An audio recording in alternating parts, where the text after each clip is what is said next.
Hello friends, Koolio here and welcome back to the channel. Guys, it is today. The global launch for DISLYTE is finally here. A game I've just spent way too much time on. And so in today's video, what we're gonna do is we're just gonna jump in and kind of talk about it. I did have some stuff planned for the official global launch, but unfortunately, there wasn't really an update to the summoning. I kind of expected us to have some new espers to summon for. As you can see, I actually saved a whole bunch of golden records as well as some of the premium currency. I may go and actually spend some of these summoning tickets. I was going to save it for that video as well, but I figured for the global launch I might as well do something kind of cool. So we are going to be doing some summoning later in this video. But what I actually kind of want to do is I want to jump in and kind of talk about my progress in the game so far. Some of the things that I like, some things that I don't particularly like about this game. So let's first of all talk about where I'm currently at in the game. I'm currently level 56. If we go ahead and take a look at some of my best records, we've got difficulty 8, difficulty 6 for the ritual miracles, sonic miracles up around 6, 8, 8, 7. Honestly, I could push way farther than that. I don't even know why I'm only at 6 on that one. That's kind of crazy. Infinite miracle, I'm on stage 68 for the infinite miracle. This is like there's 100 stages for that. This is another thing that I actually didn't really spend a whole lot of time on. The top espers, these are actually not my top espers anymore. I've actually gone through and I've spent a lot of time in this game kind of perfecting the team that I have. And I will be having a video coming out later today or later tomorrow talking about some suggestions for new players jumping into the game for the very first time and a couple of rare espers that I think are worth jumping into. So talking about the game itself, I've put a lot of time into this game. As you can see, I've already got a couple of level 60s that I've maxed out. I actually ended up going through and fusing to get Gabrielle, which I will have a video about her coming out very soon. I've got several legendary characters. I've even got some basic epic characters and rare characters that I've kind of pushed up. I've done a lot of time in this game kind of trying to find out some really fun character combinations and stuff like that. And I have to say, the main thing that I really love about this game is that no esper is useless. Honestly, you can find a use for almost every single esper in this game. They all have their own utilities. It's a great way to kind of go and take a look at the strategies and go take a look at the performances and the teams that people have them in to see what kind of builds that they have going on for these. You can see the build that this guy's got for Luo Yan and stuff like that. He's a fairly decent esper for the point war. It's just, I think overall my favorite thing about this game definitely has to be the character designs. I just absolutely love the look of all the characters in this game. And I have to say, actually, my personal favorite character, and honestly, it changes all the time. First of all, I ended up getting this character. Absolutely love this character. Catherine is just amazing. She just has some of the coolest animations in this game, and I think she has a fantastic character design. Another character I actually recently have added onto my main team is Chloe.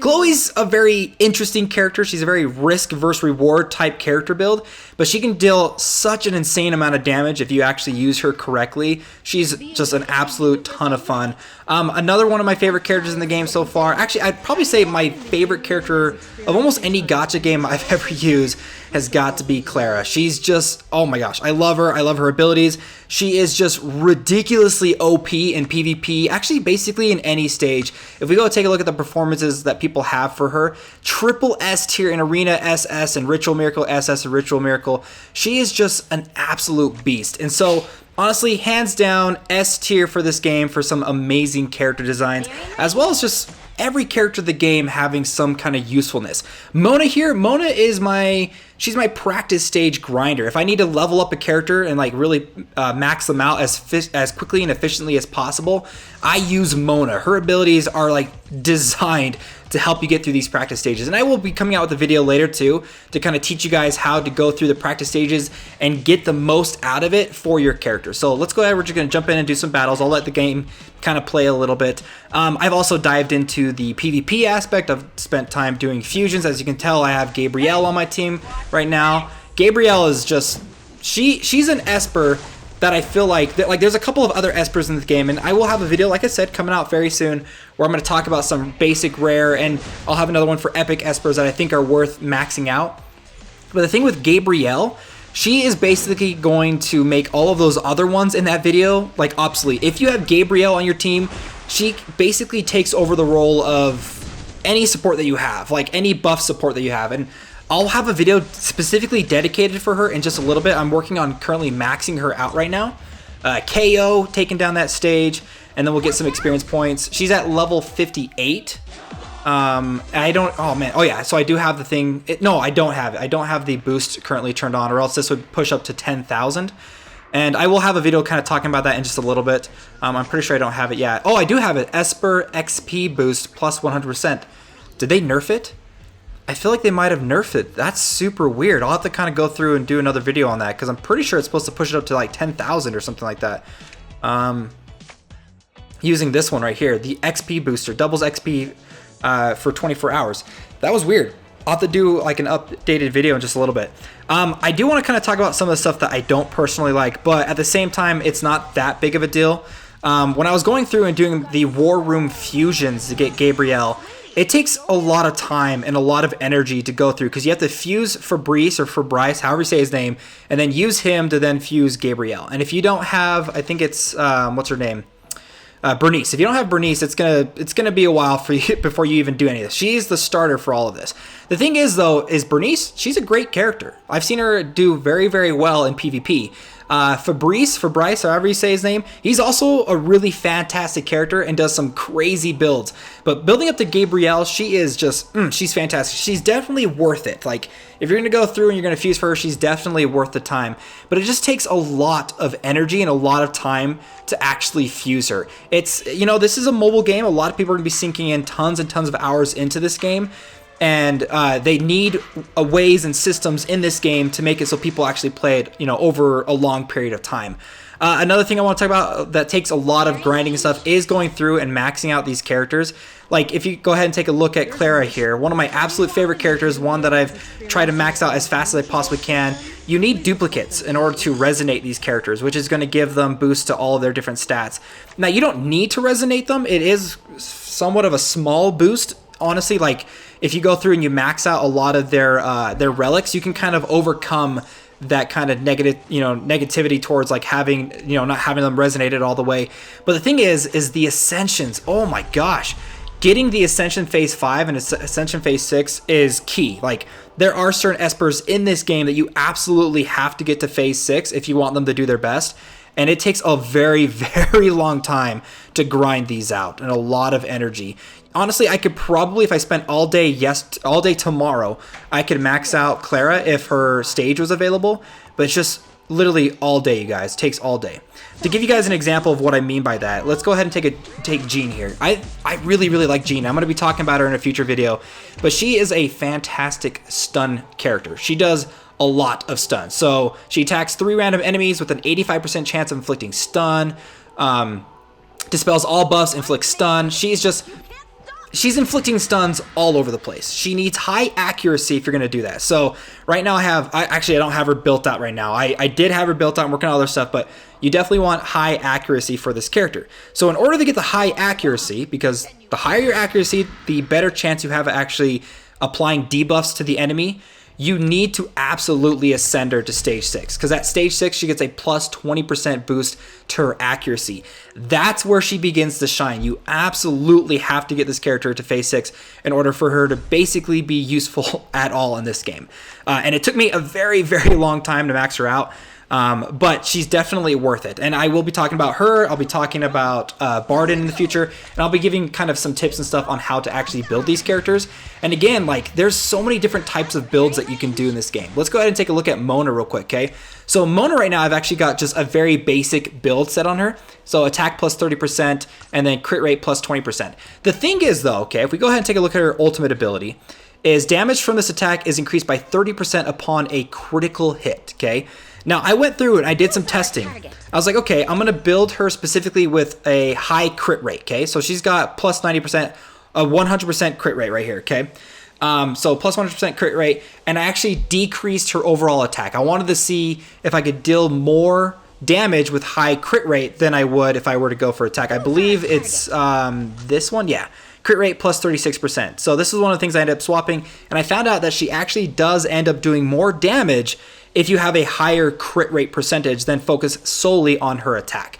Now the thing is when you actually go ahead and take a look at the relics, there is a specific type of relic I want to talk about. I don't think I have any right now.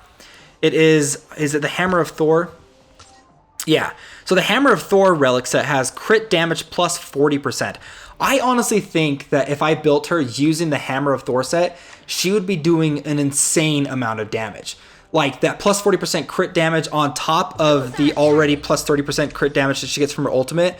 I'm going to be doing a video. I'm going to be testing that out in the future to see how that kind of turns out. But I love the different creativities and all the different builds and stuff with this character.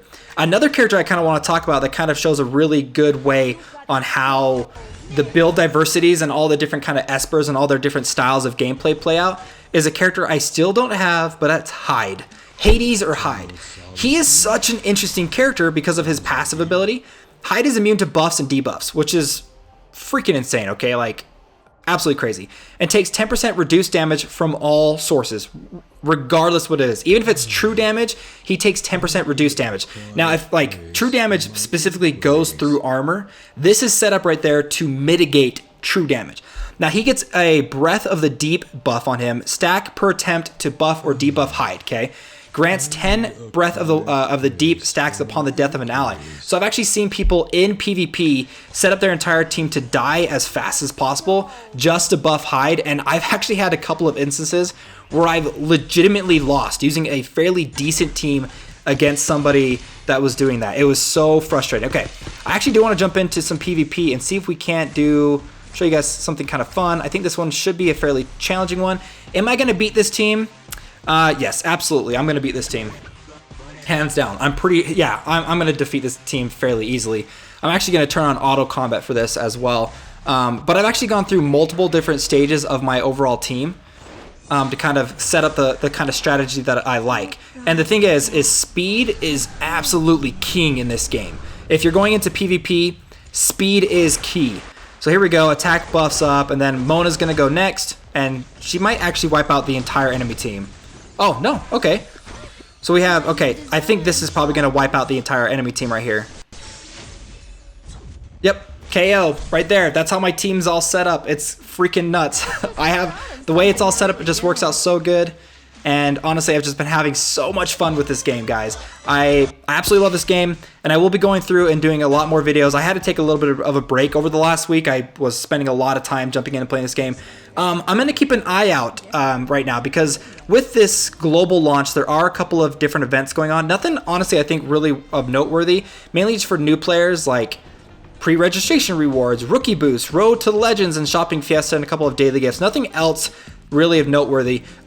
We're going to go ahead and we're going to end the video with some summons. I'm going to be doing a video hopefully tomorrow or the next day or soon because they said they are going to be dropping some new espers into the game. So I will be doing a video on that. But let's go ahead and do some of these ones. I actually ended up getting these summoning tickets from the fusion. So it's worth taking your time to fuse for Gabrielle because you get a lot of other rewards on top of it. So let's see what we end up getting here. Okay, Helena, she's fine. Helen, not Helena. I'm not going to share right now. We're not going to worry about that. Let's head on over. We're going to do our wind one next. They also, they got rid of the silver records, by the way, in the last major update. And now they've added in, I think they call them like platinum and then something else, diamond records, which I think is kind of crazy. So I'm really interested to see how that's going to play out. It looks like they're going to be like really, really rare summoning tickets. So, all right. And then for my Inferno, come on, baby, give me something good for the global launch. I'm okay with an epic. It's going to be a rare. And it is... Okay. It's Anubis. It's Drew. I like Drew. He's a pretty fun character to start off with.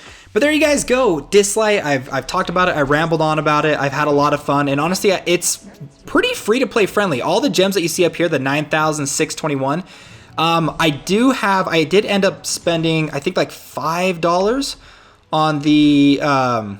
this one right here, the super bonus. I spent $5 to get 100 daily rewards, and that's it. All the other gems I've had collected up here are just by doing things like completing my daily missions. Completing your daily missions will get you, I believe, 100 free gems. You can share summons, which will give you another 100 free gems. The bounty system of the game, you can go through and you can refresh this fairly often, and you'll be able to find free summoning tickets and free energy and free gems. So honestly, the game does a really good job, I think, fairly giving people free gems without just like shoving it in your face. You actually like work for it, which I think is fantastic. So guys, there we go. That is DISLYTE. Super excited. I'll be posting a lot more videos this week. I've got one for the club. I am going to be setting up a club for us. I'll be doing summoning video, some more beginner guide videos. But guys, thanks so much for watching. Hopefully you guys enjoyed this video, and let me know if you guys are playing DISLYTE down below in the comments, and if you guys like it or if you don't like it. All right, friends, my name's Koolio, and I'll see you next time.